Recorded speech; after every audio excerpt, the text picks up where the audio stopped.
posibleng kaso naman ho ng fish kill sa Pangasinan ngayong mainit ang panahon. Tinututukan para sa detalye ng balitang yan, makakasama natin Idol Rona Raka. IFM News. Mas pinagtutuunan ng pansin ang kalagayan ng produksyon ng bangus sa lalawigan ng Pangasinan, lalo ngayong nararanasan ng mainit na panahon.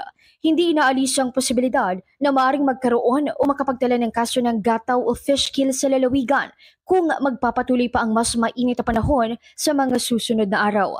Sa eksklusibong panayam ng IFM News Higupan kay Samahan ng Magbabangus ng Pangasinan o sa MAPA Technical Head Jordan Carpio, hanggang sa kasalukuyan ay wala pa naman umanong naitatala ang tanggapan na kaso kaugnay nito. Wala po ang harvest nila. Wala po yung tinatawag ng tango sa Pangasinan na subnaw. Wala pa po nangyari. Bilang tugon sa klaw ng ibinabahaging kaalaman ng SAMAPA sa mga bangus growers sa ilalim ng kanilang good aquaculture practices, ang pagbibigay kamalayan upang maiwasan ng mga ito na magkaroon ng fish kill. Itinuturang wastong pamamahala sa bangus upang malabanan ang posibleng epekto ng nararanasang mainit na panahon.